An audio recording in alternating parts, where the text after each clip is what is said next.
Baik anak-anak semuanya, Assalamualaikum warahmatullahi wabarakatuh. Selamat sore semuanya. Terima kasih sudah bergabung kembali di les di saat ini pertemuan yang ke-10. Masih setia, masih semangat untuk mengikuti. Baik, walaupun dalam keadaan berpuasa, kita tetap semangat untuk meraih prestasi yang akan kita capai di hari mendatang ya. Oke, baik anak-anak semuanya. Saya akan sampaikan terlebih dahulu pembahasan soal-soal. Untuk hari ini kita bahas dari tryout atau PPAD Gunung Kidul yang terakhir yang keempat. Tetapi setelah saya cek, ternyata tadi soalnya itu banyak sekali yang hanya membaca begitu ya, yang hitungan sangat sedikit sekali. Sehingga nanti yang kita bahas tidak hanya itu, tapi kita akan lanjutkan terlebih dahulu pembahasan soal yang kemarin, yaitu soal TPM Kota Yogyakarta untuk soal yang berikutnya, begitu ya. Dan bonusnya untuk pertemuan hari ini yaitu pertemuan yang ke-12, yang ke-11. Jadi nggak usah bayar lagi. Yang terlanjur bayar, maaf ya, nanti saya masukkan di grup yang ke-12. Begitu ya. Baik, kita mulai. Saya share screen untuk pembahasan yang bagian pertama. Oke, yang ini sudah kelihatan ya. Ini sudah kita bahas kemarin. Nah, sekarang kita bahas yang soal-soal berikutnya yang perlu kita bahas yang agak nggak mudah gitu. Terakhir kita sudah sampai di soal nomor 21 ya, walaupun ada beberapa soal yang dilompati.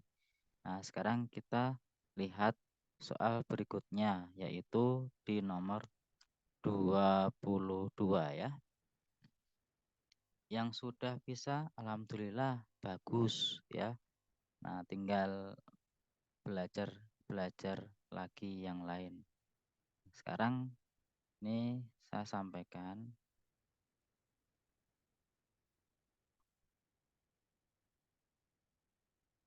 soal nomor 22. Perhatikan ada gambar kompas, di mana ada kompas yang sudah rusak atau error, nggak bisa dipakai lagi.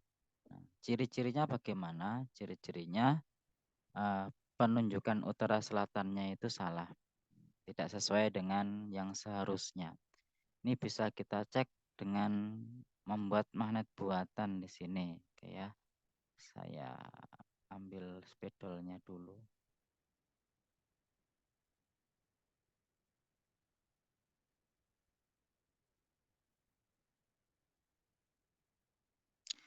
Nah, ini ada dua baterai, kutub positifnya di sini, kutub negatifnya di sini.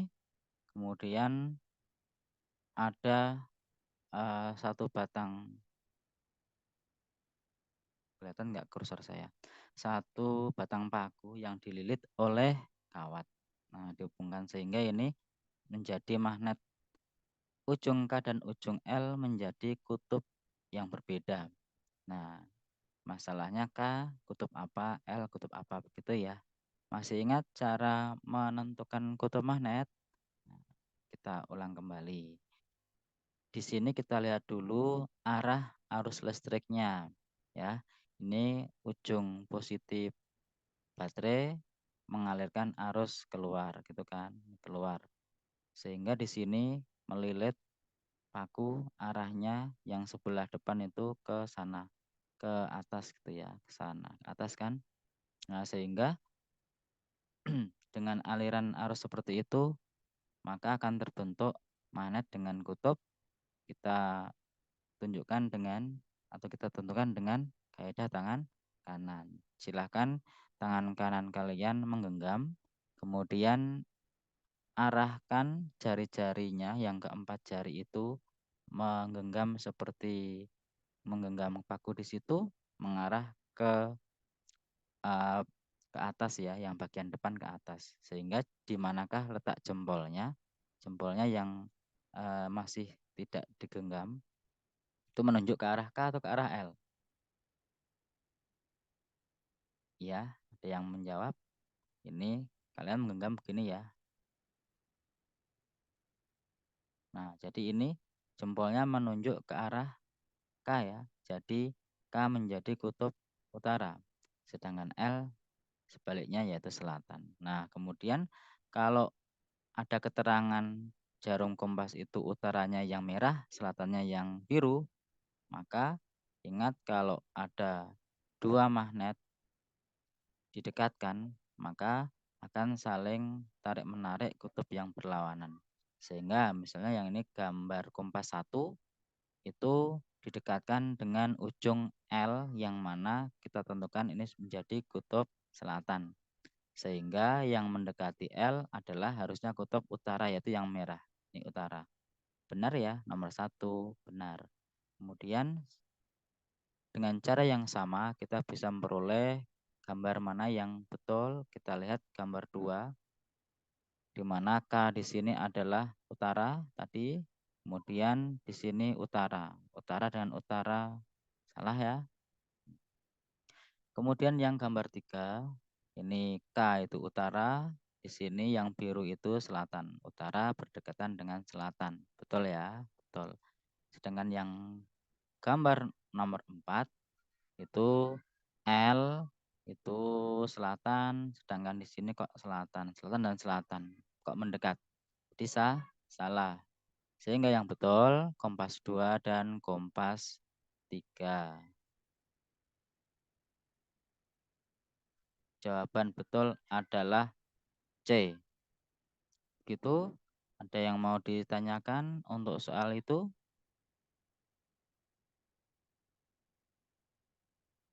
Yang mau bertanya boleh nanti langsung di kolom chat gitu ya. Jika tidak ada, maka akan lanjut lagi. Nomor berikutnya, nomor 23. Perhatikan, di sini ada cara membangkitkan arus listrik dengan cara menggerakkan magnet keluar masuk pada kumparan atau lilitan ya. Di sini ujung lilitannya dihubungkan ke galvanometer begitu.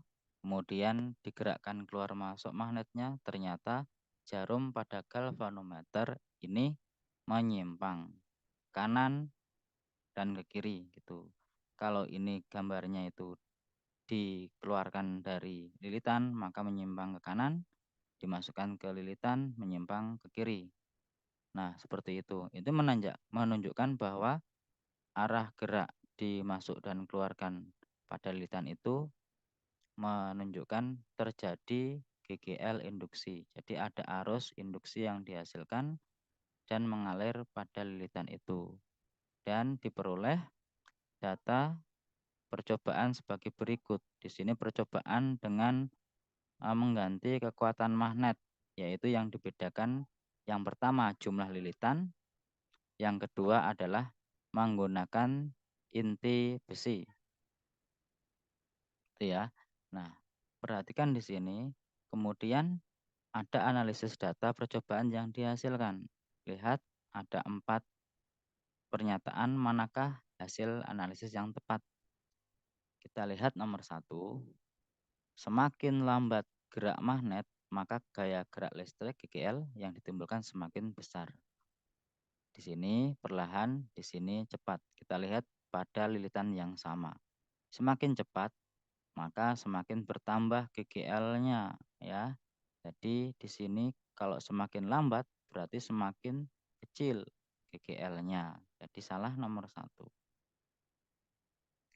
Kemudian nomor 2. Semakin cepat gerak magnet, maka gaya gerak listrik yang ditimbulkan semakin besar, gitu ya.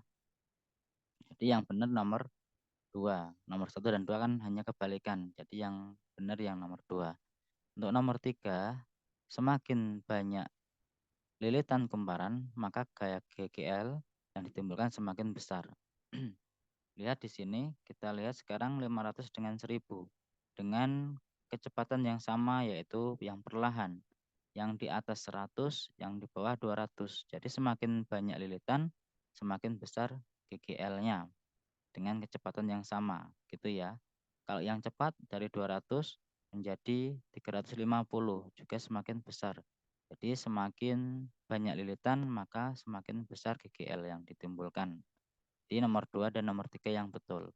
Nomor 4 di sini pemasangan inti besi menyebabkan GGL semakin kecil. Lihat di sini yang ada inti besinya, maka dengan jumlah lilitan yang sama, yang satu di tanpa besi inti, yang kedua dengan besi inti, yang semula dengan kecepatan perlahan digerakkan magnetnya itu mendapatkan 100 MV, yang ini 150.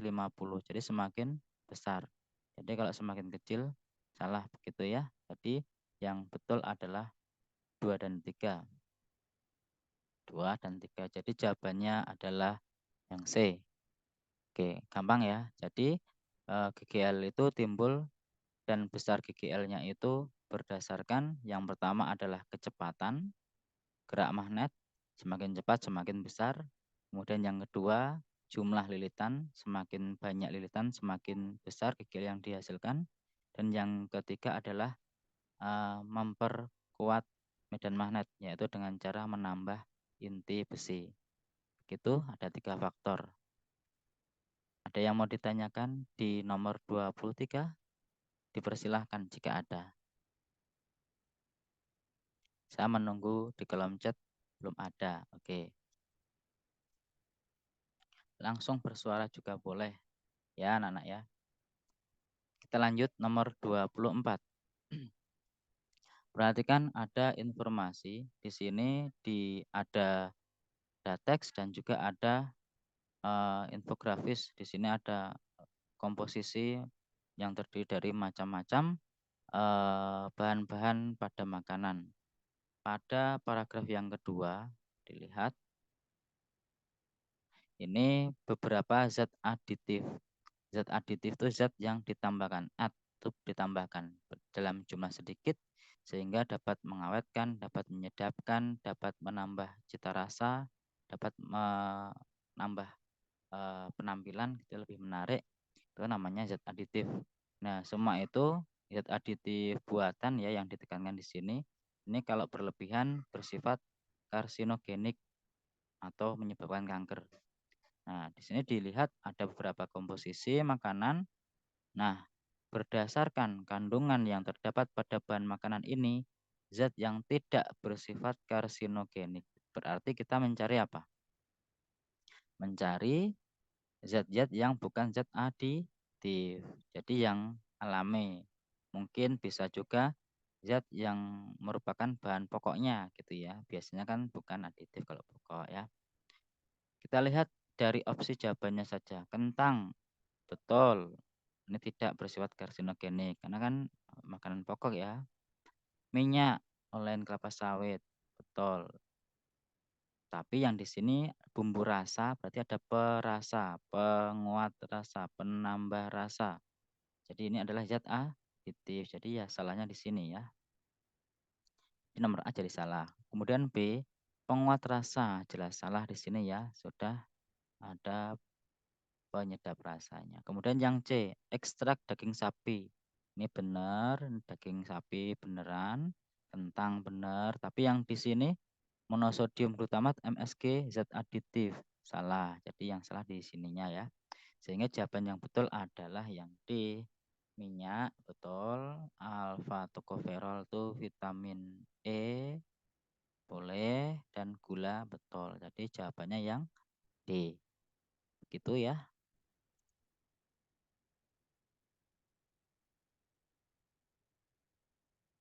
Gimana anak-anak semuanya? Bisa dimengerti?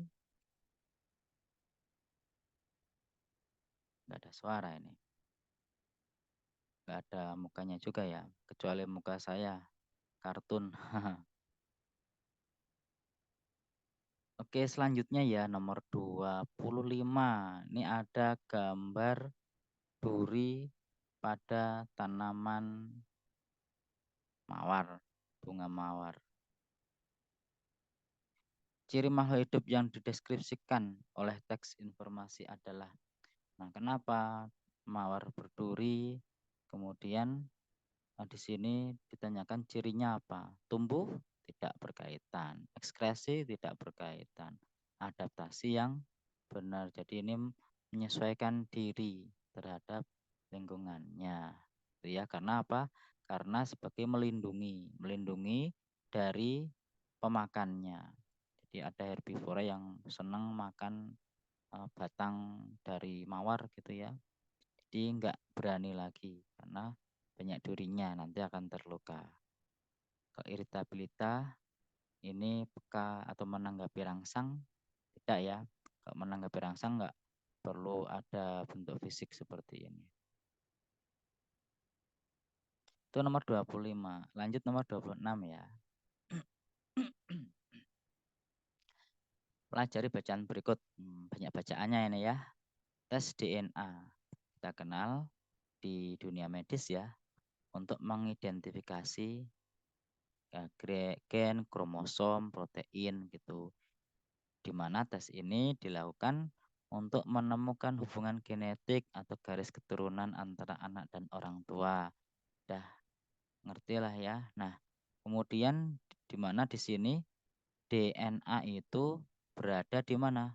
Di setiap sel yang berinti, di inti selnya. Berarti kalau sel nggak punya inti, berarti nggak ada DNA-nya. Karena DNA ada di inti sel. Berarti di sini, ini kan ditunjuk ini.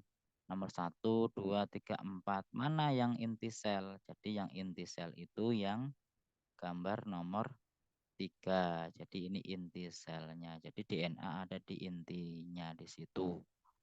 Oke, jadi jawabannya apa? Nomor 3.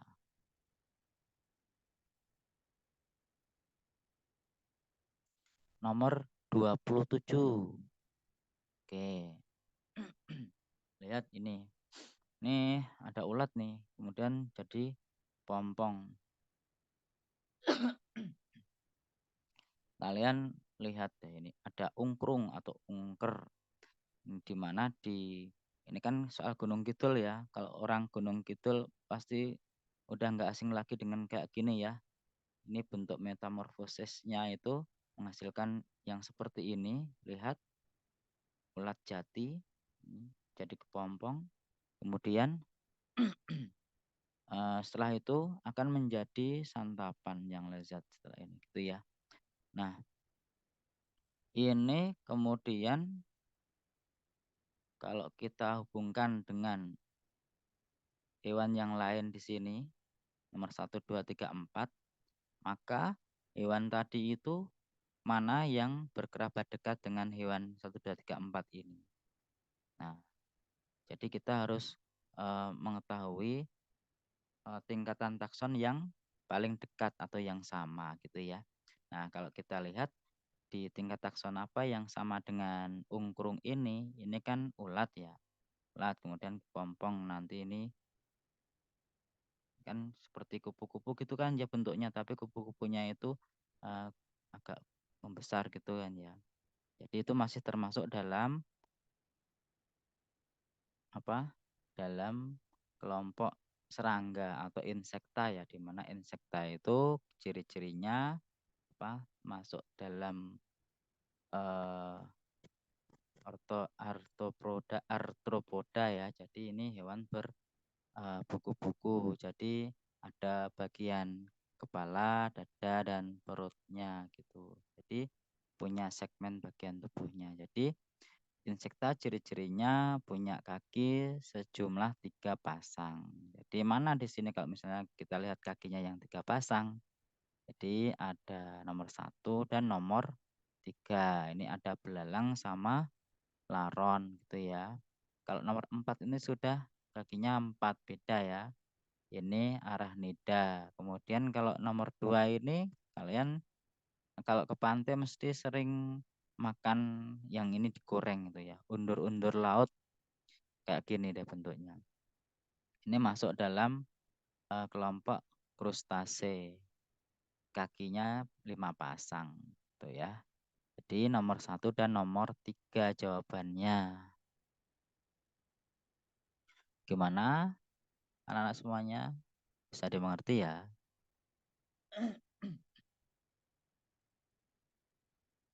Nah, ini sering banget yang keluar itu di materi insekta.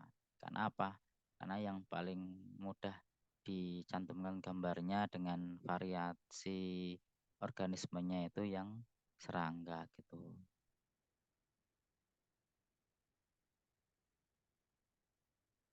Selanjutnya soal nomor 28.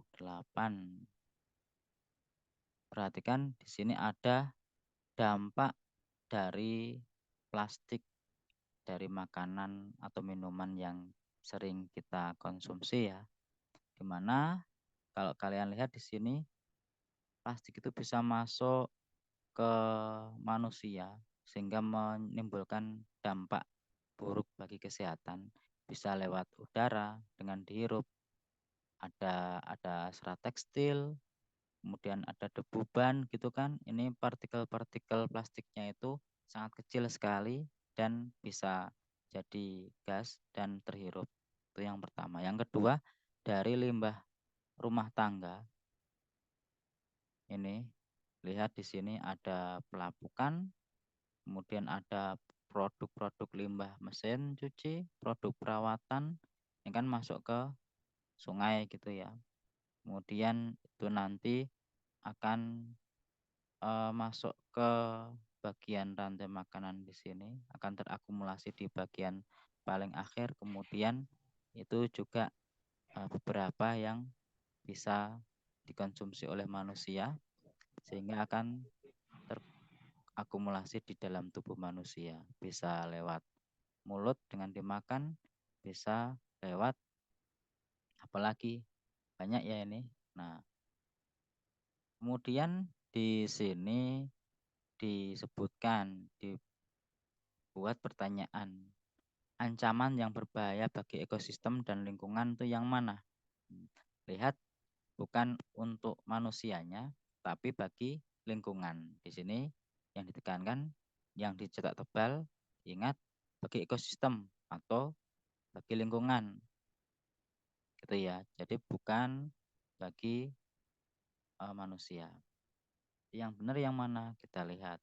Yang A itu menyebar melalui udara dan air, serta berlanjut pada transfer trofik sehingga membuat banyak organisme termasuk manusia terkontaminasi. Jadi itulah yang paling tepat gitu ya, ke udara, ke air, sampai ke bagian komponen komponen yang biotik ya, organismenya yang akan terkontaminasi. Jadi semuanya, jadi yang bagian A yang betul. Kalau yang B di sini kurang tepat karena dikonsumsi manusia gitu ya. Berarti bukan ke lingkungan tadi. Dan juga yang C sama D.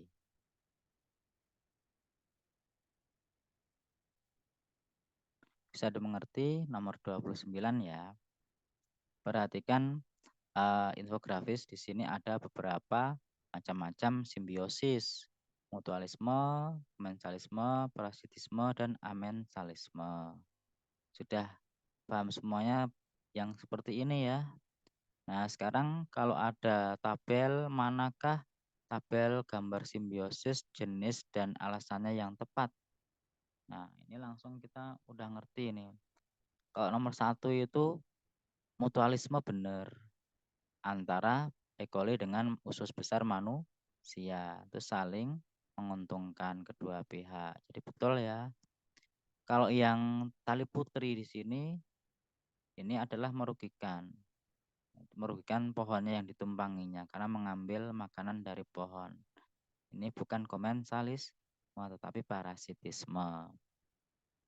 Kemudian yang ketiga di sini anemon laut dan ikan badut Nemo gitu ya. Di sini juga saling menguntungkan. Dari keduanya itu menguntungkan. Nah, sehingga ini bukan parasitisme, tapi mutualisme. Kemudian yang keempat, amensalisme. Benar ya, amensalisme. Di mana satu pihak itu menghambat pertumbuhan tanaman yang lain karena mengeluarkan zat yang namanya alelopati. Yang satu tidak untung tidak rugi, yang satunya dirugikan. Sehingga itu namanya amensalisme. 1 dan 4 jawabannya yang B. Paham ya? Kalau enggak ngitung kan bisa dipahami seperti itu. Oke, kita lanjut. Soal berikutnya nomor 30.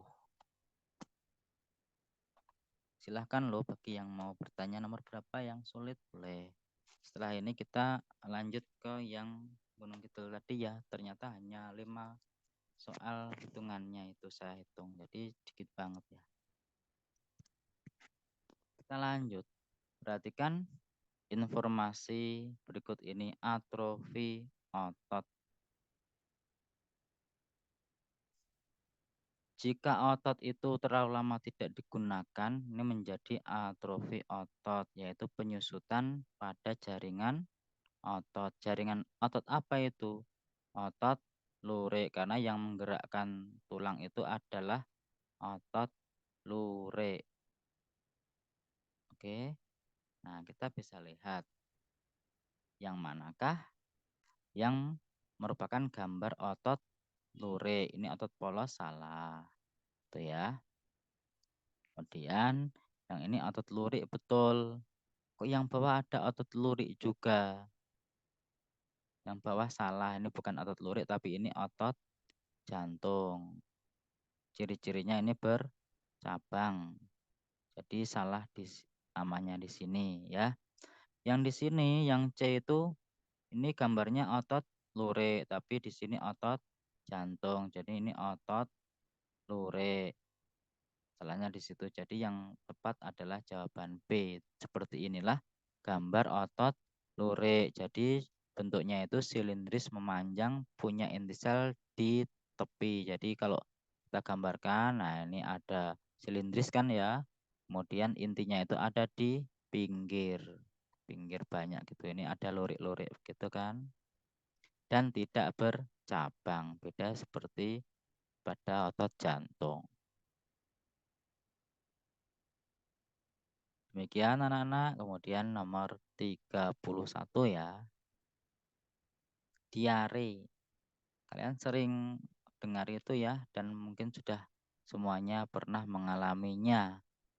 Nah, di sini ada yang menyebabkan diare. Siapa? Yaitu karena ada Escherichia coli, bakteri E. coli itu kenapa? Gitu. Ini menginfeksi perut dan menimbulkan gejala berupa buang air besar dan seterusnya, sehingga di mana bakteri itu uh, orang terinfeksi bakteri ini dari makanan dan minuman yang terkontaminasi. Nah, jadi kita diharapkan kalau makan menjaga kebersihan makanannya gitu ya, yang higienis dan sebagainya. Nah, karena makanan tadi tidak higienis atau mengandung kuman, sehingga ada gerakan peristaltik usus menjadi tidak terkendali. Nah, penyebab lainnya ada lagi sensitif terhadap makanan, seperti karena memakan banyak yang mengandung gula gitu ya. Kemudian agar terhindar dari diare di sini disebutkan 1, 2, 3, 4 gitu ya. Nah, seperti itu bacaannya. Kemudian pertanyaannya di bawah, berdasarkan teks pernyataan yang tepat adalah titik-titik.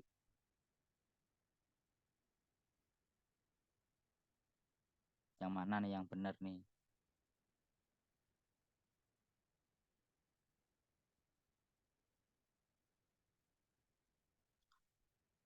A. Diare disebabkan berkurangnya penyerapan air karena ada iritasi di usus besar. Adakah tadi bacaan yang seperti ini di atas? Ada ya. Tadi saya baca. Jadi jawabannya yang A. Kalau yang B mencegah justru malah tidak ini ya, karena ini tadi yang menyebabkan iritasi tadi. Nih, sensitif. Kemudian yang C, buang air besarnya bukan dalam 3 kali dalam seminggu tapi 1 hari. Salah ya. Oke. Kalau yang D memang ini tugasnya E. coli membantu proses pembusukan makanan pada usus besar. Tapi yang diminta adalah berdasarkan teks itu berkaitan dengan diare gitu ya. Nomor 32. Kalau kalian mendengar aterosklerosis berarti apa? Penyempitan pembuluh arteri karena ini lihat karena apa? Coba atero lemak ya, karena lemak di sini atau kolesterol. Jadi seperti itu. Sehingga apa ini menyebabkan sulit untuk bergerak ya. Sehingga tekanan di sini menjadi lebih tinggi. Bisa kalian baca, sudah dibacakan ini?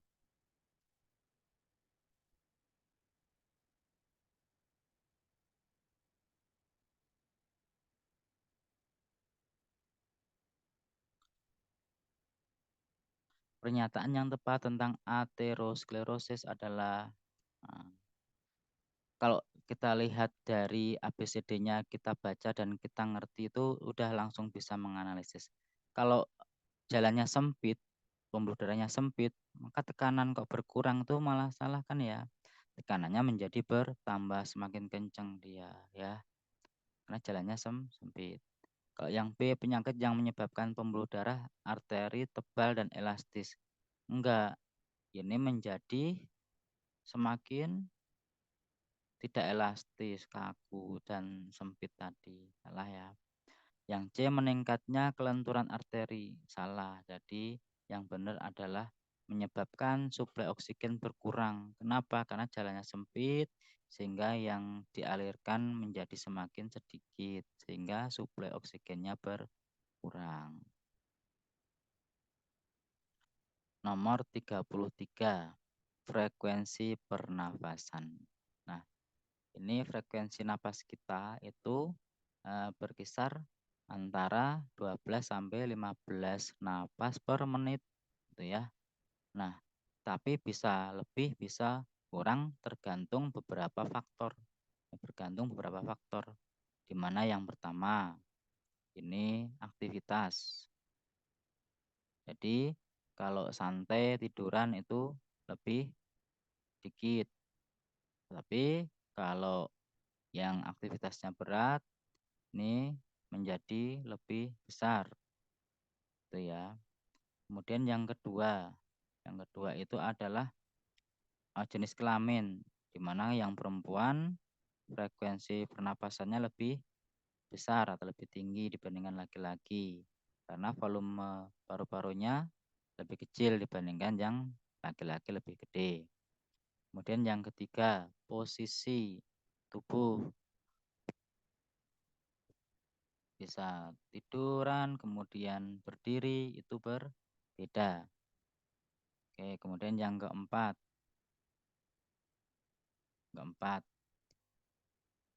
peningkatan kadar CO2 dalam darah. Ini juga meningkatkan kadar ion, gitu ya.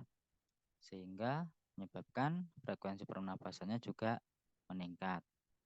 Oke, dari pernyataan itu 1, 2, 3, 4, kesimpulan dari yang tadi, mana kesimpulan yang benar berdasarkan paragraf tadi. Nah, tadi nomor berapa? Sampai nomor 31 ya tadi ya. Oh, maaf 33, oke.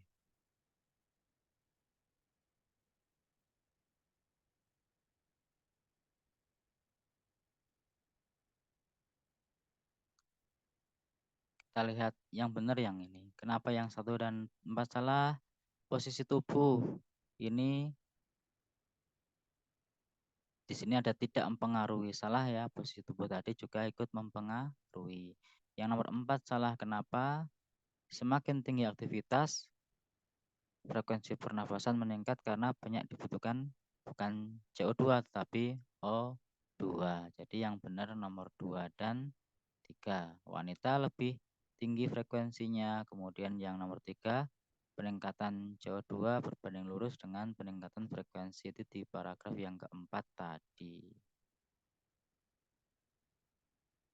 Gimana menyimak boring? Apakah masih bersemangat? Di puasa biasanya lemes ya, dimaklumi ya, nggak apa-apa. Nomor 34, proses ekskresi. Biasanya kan ada gambar ginjal gitu ya. Nah, di sini ada reaksi kimianya ini. Reaksi kimianya. Zat sisa metabolisme yang keluar dari paru-paru.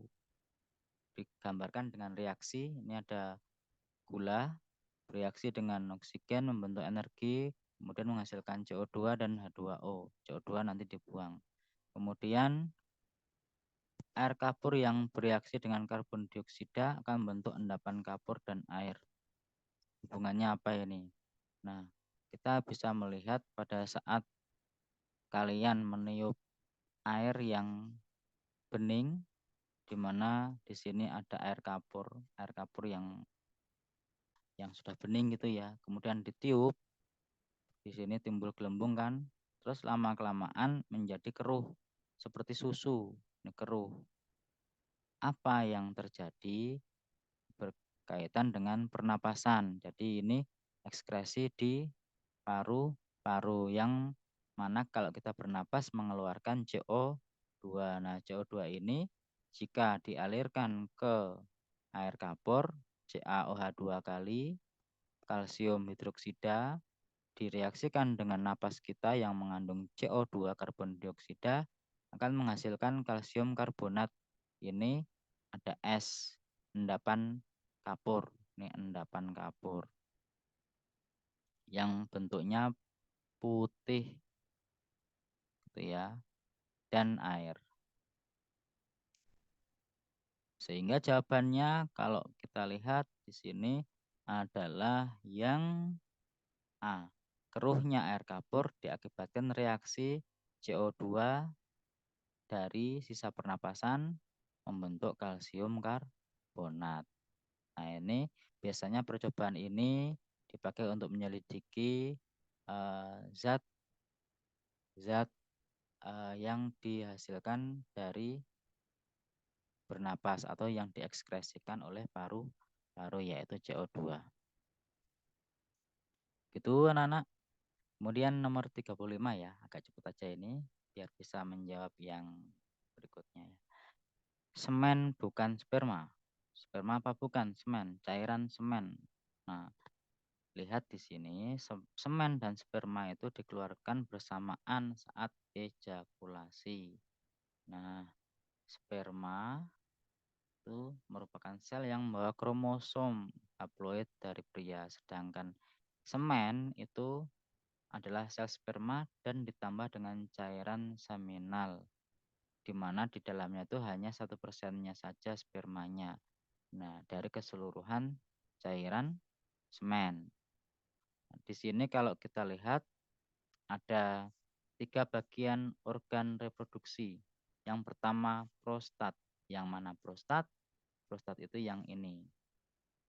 Nomor 2. Nomor 2. Nomor 2. Itu ya. Ini adalah kelenjar prostat. Kemudian yang kedua vesicula seminalis. Yang mana itu nomor 3 ini. Nomor 3 di belakangnya kantong kemih yang gede ini kantong kemih, yang nomor 3 ini adalah vesicula seminalis. Ini ya. Dan yang ketiga adalah testis. Jadi yang digambar ini nomor 1. Oke, 1, 2, 3 sudah ngerti. Yang satu tadi apa? Testis. Yang dua apa? Prostat. Yang ketiga apa? Vesicula seminalis. Oke, yang pertama prostat. Dilihat yang gambar nomor 2. Menghasilkan cairan keputih-putihan, pH-nya 6,5, mengandung asam sitrat. yang digunakan untuk menghasilkan energi, dan seminal plasmid yang berfungsi antibiotik untuk membunuh bakteri dalam saluran reproduksi. Nah, enzim yang penting ini adalah PSA, membantu membuat semen lebih encer dan lebih cair. Kemudian ada vesicula seminales, kalian lihat yang nomor 3. Seperti kantung kecil nih ya, seperti kantung kecil terletak di belakang dari kantong kemih yang gede ini. Kelenjar ini menghasilkan cairan yang bersifat basa yang mengandung fruktosa, hormon prostaglandin, dan protein pembekuan. Jadi kalau ada sperma di sini, maka spermanya itu mendapatkan nutrisi atau makanan di sana, sehingga bisa tumbuh di sana ya. Oke. Yang ketiga, testis, tempat menghasilkan sperma. Nah, berdasarkan artikel tadi, kita bisa tahu sekarang fungsinya ditunjukkan. Yang pertama tadi apa? Testis ya, testis. Yang nomor 2 tadi apa? Kok saya jadi lupa. Yang nomor 2 tadi, lihat gambarnya deh. Oh, yang ini, yang prostat ya, yang prostat. Prostat. Yang nomor 3, vesicula seminalis. Itu yang nomor 3. Mana yang benar, tinggal menjodohkan dengan bacaannya tadi saja. Gambar, lihat lihat teks, dan lihat sekarang bentuk tabel. Yang mana? Nah, tinggal dipasangkan saja nih. Itu ya.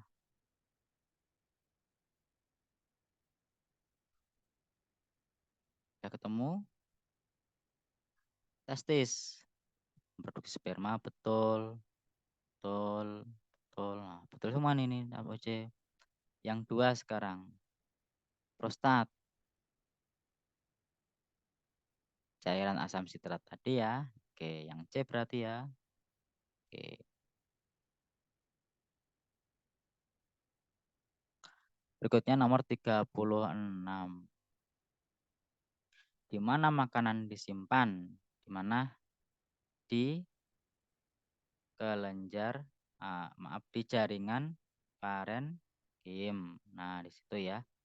Macam-macam jaringan parenkim itu.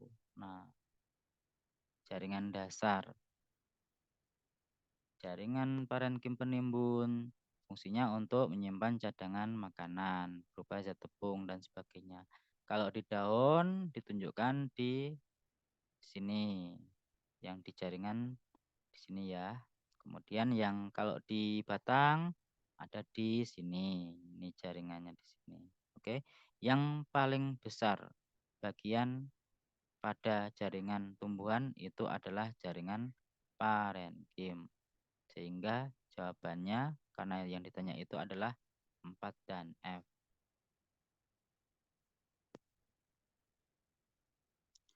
Nomor 37. Ubur-ubur. Lihat bahwa ubur-ubur itu adalah hewan tidak bertulang belakang dari filum Coelenterata. Itu ya.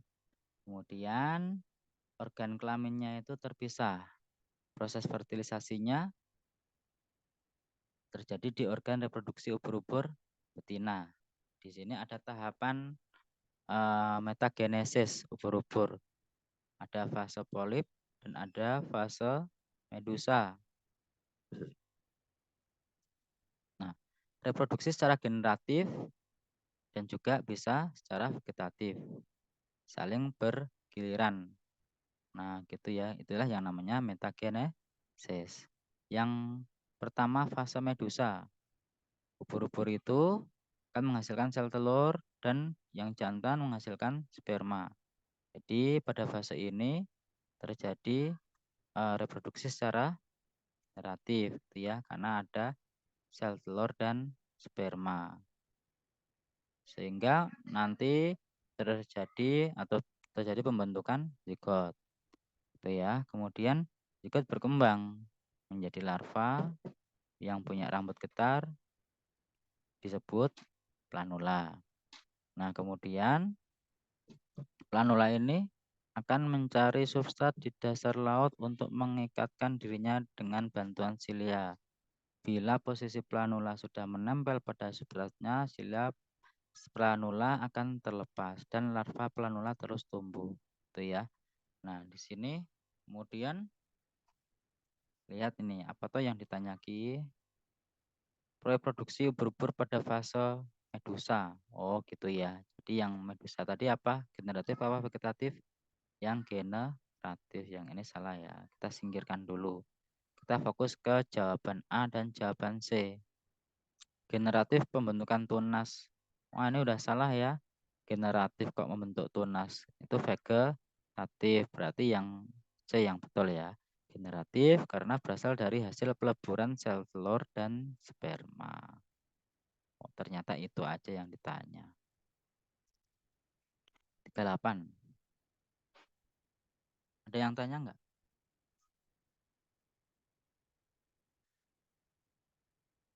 Belum ada. Oke, nggak apa-apa. Soal nomor 38 tentang persilangan.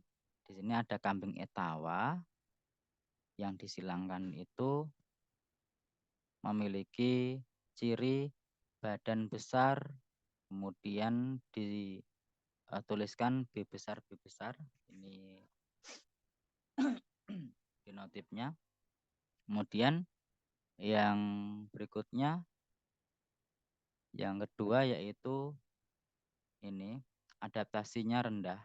Jadi dituliskan A kecil A kecil. Kalau yang beradaptasi di yang adaptasi yang tinggi A besar A besar. Ini rendah, ini tinggi.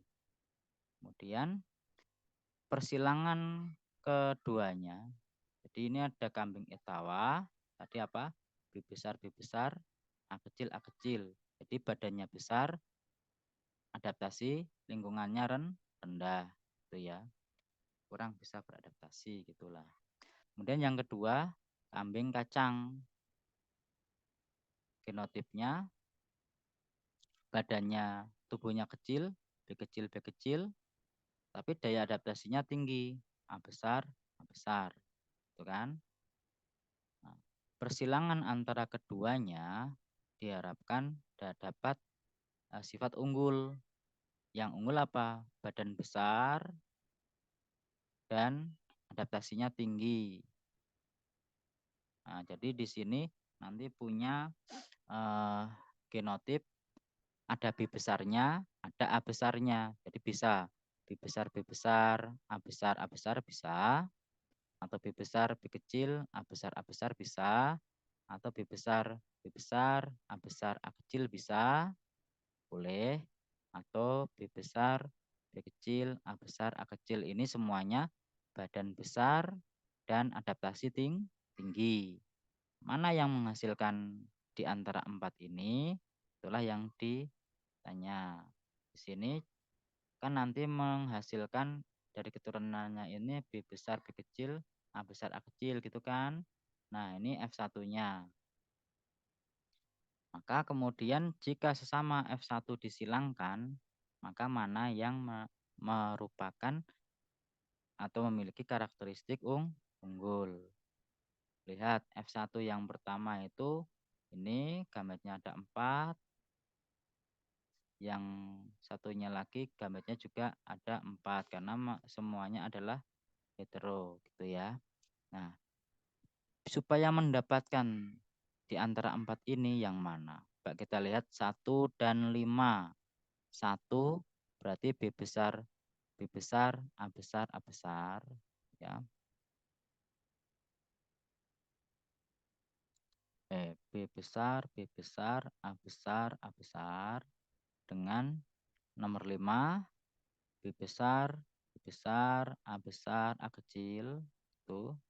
Nah, nanti memperoleh ini tidak mendapat ya. Jadi bisa. Udah berarti yang tepat adalah yang A.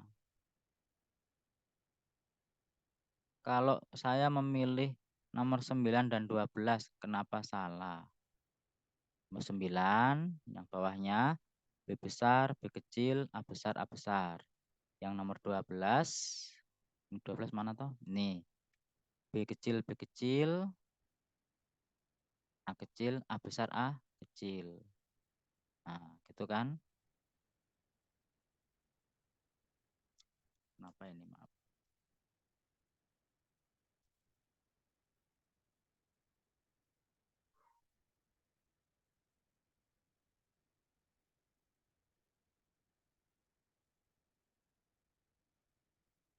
Nah, di sini ada B kecil, maka nggak cocok sebagai induk untuk mendapatkan yang unggul ya, karena ini badannya kecil. Nah, yang ini badannya besar, ini badannya kecil. Jadi jangan dipilih yang ini gitu. Nah, dicek juga yang C dan D juga nanti seperti itu. Itu ya.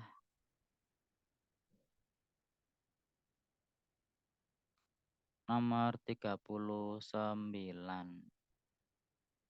Percobaan apa? Percobaan SAKS untuk menguji bahwa fotosintesis itu menghasilkan amilum.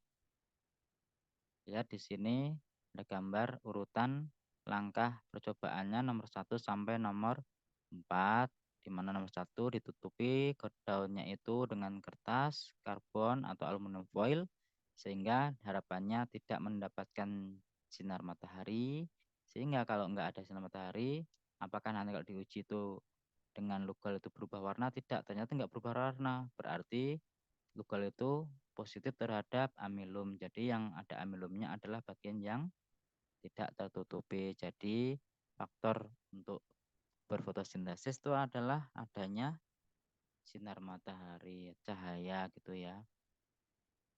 Nah, dengan demikian kita lihat nih, dapat disimpulkan bahwa kita lihat yang A ya. Perubahan warna biru kehitaman pada daun yang tidak tertutup menunjukkan adanya kandungan amilum. Betul ya? Oke, seperti itu kesimpulannya.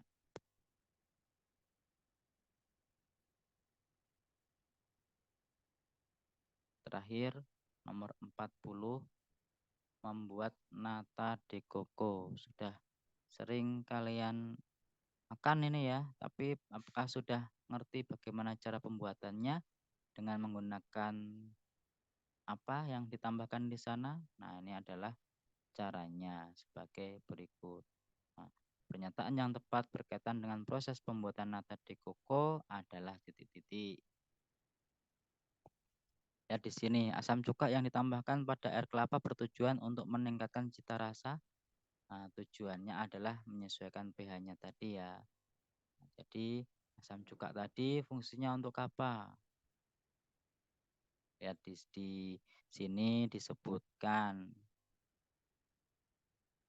untuk mencapai pH yang optimum gitu ya, sampai tingkat keasaman air kelapa menjadi 4,3. Jadi supaya pH-nya sesuai. Jadi bukan untuk meningkatkan cita rasa.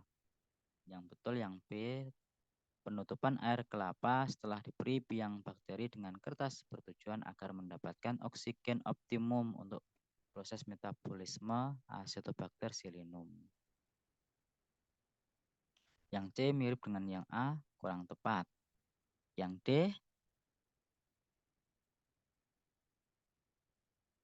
kurang tepat juga ya, tidak hanya itu. Oke, demikian anak-anak untuk pembahasan yang paket Kota Yogyakarta ya. Ada yang mau ditanyakan? Kalau tidak ini kita lanjutkan sebentar karena sebetulnya hari ini kita bahas yang Gunung Kidul yang keempat ya. Nanti kalau nggak selesai kita lanjutkan di hari Rabu. Nanti hari Rabu itu bonus untuk yang ikut di pertemuan sekarang. Oke? Saya share screen untuk yang soal satunya lagi.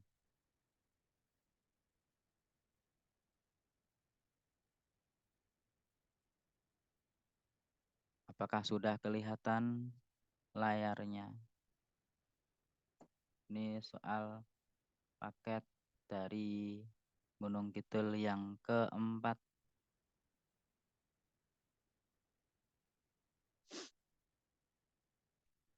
Kita lihat ya, ini mudah-mudah soalnya yang dari sana.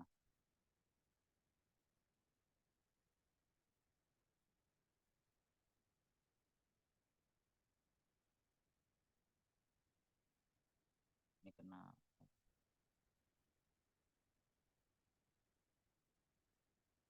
Bentar ya, ini kok tidak bisa diklik enable editing. Saya enable editing dulu ya. Saya klik belum bisa. Tak close dulu sebentar. Saya buka lagi dulu.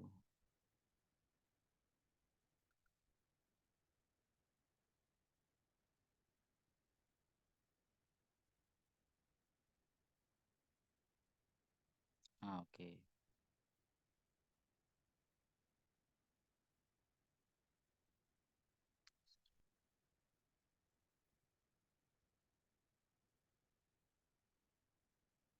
Baik, kita lanjutkan ke soal berikutnya ya. Semoga masih semangat. Nah, hanya ada beberapa yang soal hitungan. Yang kita bahas yang hitungan terlebih dahulu. Paling enggak 2 soal atau 3 soal ya. Nomor 1, massa jenis. Ada pengukuran pakai neraca dan juga mengukur volume. Di mana massa jenis itu massa dibagi volume. Gitu ya. Ini ada benda atau balok yang bermassa 130 gram.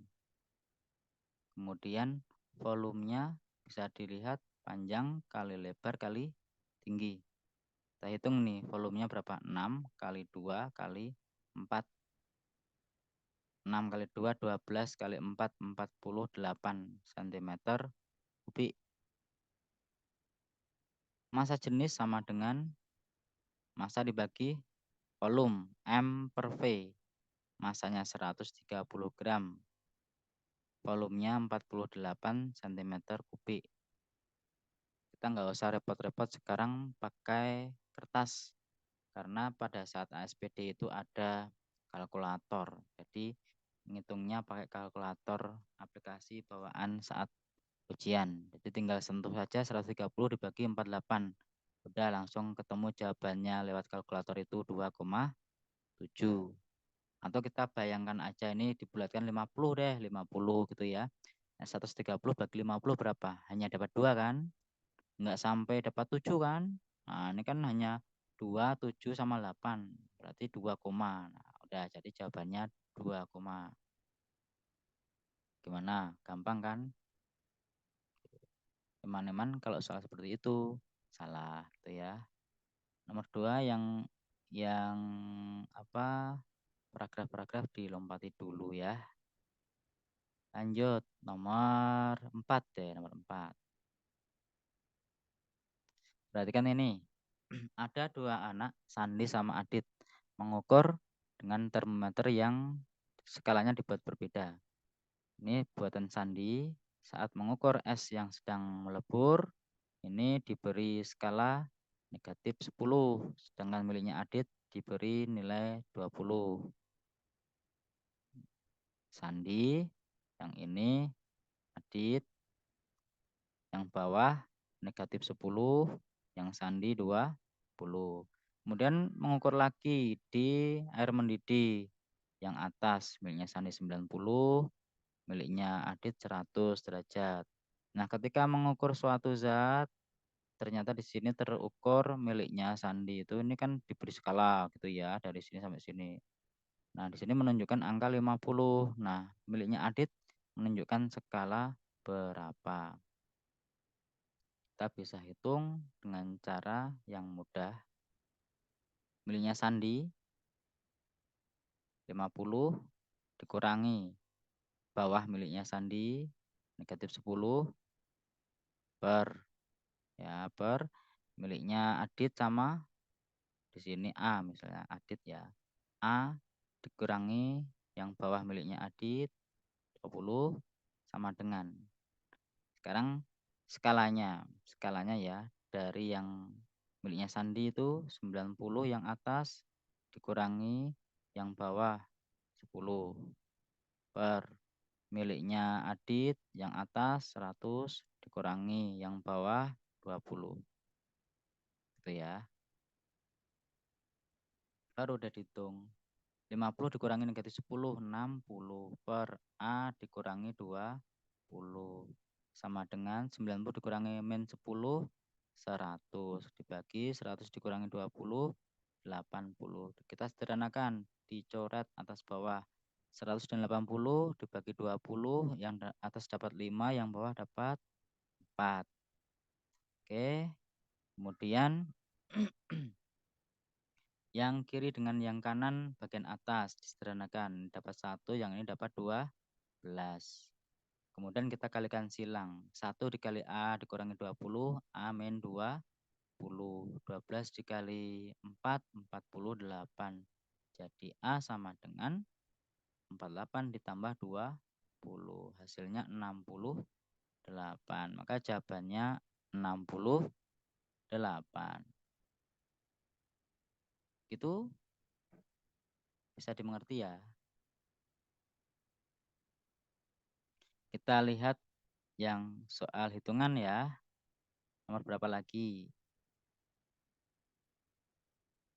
Yang ini dong enggak ya? Saya lewati berarti udah dong gitu ya. Belum dong tanya. Nah kan semuanya baca kan. Jadi butuh kejelian saja kalian membaca teks gitu ya. Oke, ini hitungan bukan. Oh bukan, hanya teks-teks gitu ya. Ini ternyata ini juga bukan hitungan sebetulnya itu ya.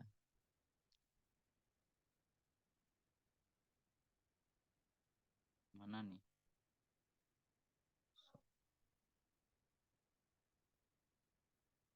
Selesai deh.